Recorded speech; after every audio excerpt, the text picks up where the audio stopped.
A man enters one of the greatest sacred monuments of the ancient world. He does not come for its treasure. Soon the temple will be burning.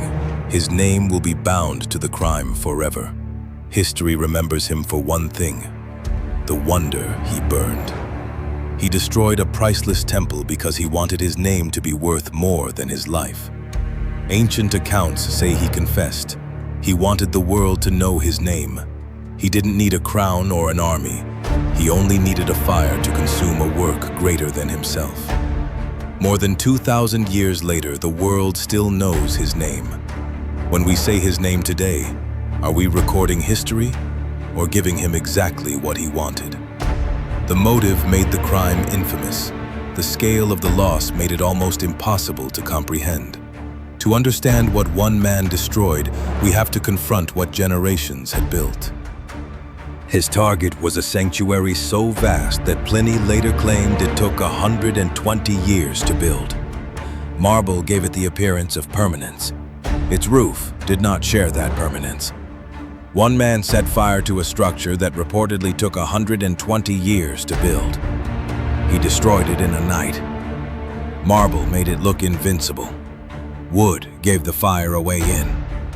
Building takes generations. Destruction needed no army. One man, one flame, one night. It exposed how vulnerable greatness can be to a single destroyer. Is the true greatness of civilization in what it builds, or in its ability to survive a single person trying to erase it? The fire exposed the temple's weakness. The response exposed the city's strength. The Ephesians gave up private possessions and women's jewelry, sold the old columns, and began building again. One man had made destruction easy. The city now had to make creation possible again. Generations of craftsmen raised a temple. One man attached his name to its destruction. The injustice was not only what the fire erased, but what memory chose to preserve. We remember the man who burned the wonder better than the men who built it. Generations of builders and craftsmen raised its columns, but the names of most vanished behind the massive structure. In a single night, a man with no other known achievement turned all that effort into rubble. The tragedy wasn't just the fire. It was the twisted way history chooses what to remember. His crime outlived the hands that built the temple. Infamy was louder than creation. Does history reward what matters, or whoever makes the most noise? The city understood the danger. Ordinary punishment might hurt the man while fame still rewarded the crime. So they aimed their verdict at something harder to kill: his name. The city faced a paradox. Punishing the criminal might still allow his crime to succeed. So the Ephesians turned their verdict against the reward he wanted. They punished the man. Then they sentenced his name. Once his motive became clear, fame, the people of Ephesus tried to deny him the one thing he wanted. They tried to break his body, then sentenced his name to oblivion. Their verdict was simple. First the man disappears, then the name follows. But the decree couldn't control everyone who would write history. Does banning a name erase it, or make people more determined to know it? The man would disappear. The city intended the name to disappear with him. But a decree can command silence within a city. It cannot command every future historian. The Ephesians could control their own records. They could not control every account written beyond their borders. Somewhere in the historical tradition, the forbidden name survived. A city tried to erase a criminal's name. One historian made it immortal. Theopompus preserved the name in his history. We do not know why. We only know that recording it was enough to defeat the city's decree. Had all historians remained silent, the name might have vanished. He never overturned the decree. He made it powerless simply by writing. Did preserving the name betray the city, or would silence have betrayed history? The consequence was irreversible. The city's punishment failed, and the criminal received the memory he had sought. The historian preserved a fact. He may also have completed the crime. But the burned temple did not own that day alone.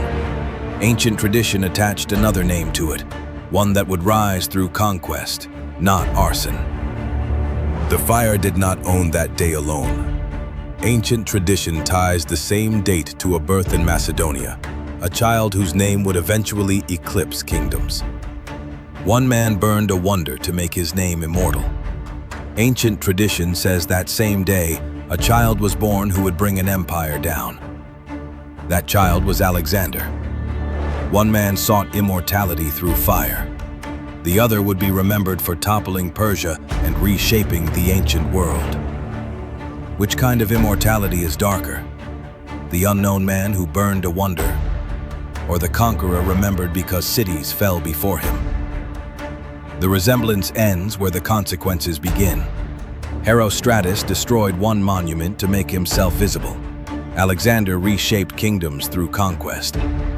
And one writer would compress that entire coincidence, the fire, the goddess, and the newborn conqueror, into a joke. A ruined temple, a newborn conqueror. One writer compressed the coincidence into a clever-sounding line. A wonder of the world burned. One writer turned it into a joke.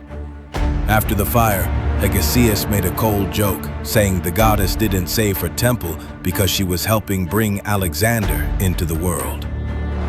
Plutarch repeated it centuries later and mocked the joke itself. He said it was cold enough to have extinguished the fire. The joke explained nothing, yet it outlived the people who survived the disaster. Does humor help us survive catastrophe, or strip it of meaning? Plutarch mocked the joke, but by repeating it, he also preserved it. The criticism became the vehicle that carried the line across centuries. The city tried silence. A historian preserved the name. Plutarch preserved the joke by attacking it. Erasure failed. Criticism preserved what it attacked. The spectacle survived. The tools would change. The reward would not. He died over 2,000 years ago, but modern platforms still reward his idea. His act proved a dark truth. Destroying a great work can make an unknown person visible in a single night. His name became a symbol of fame won through destruction. And today, destruction can still attract attention that years of creation never receive. The man is gone. His method survived. Who creates the destroyer's fame? The crime or the society that cannot stop watching? The tragedy is not only that his plan worked once. Every time destruction receives more attention than creation, its logic works again. If he acted today, would we condemn him or turn him into content?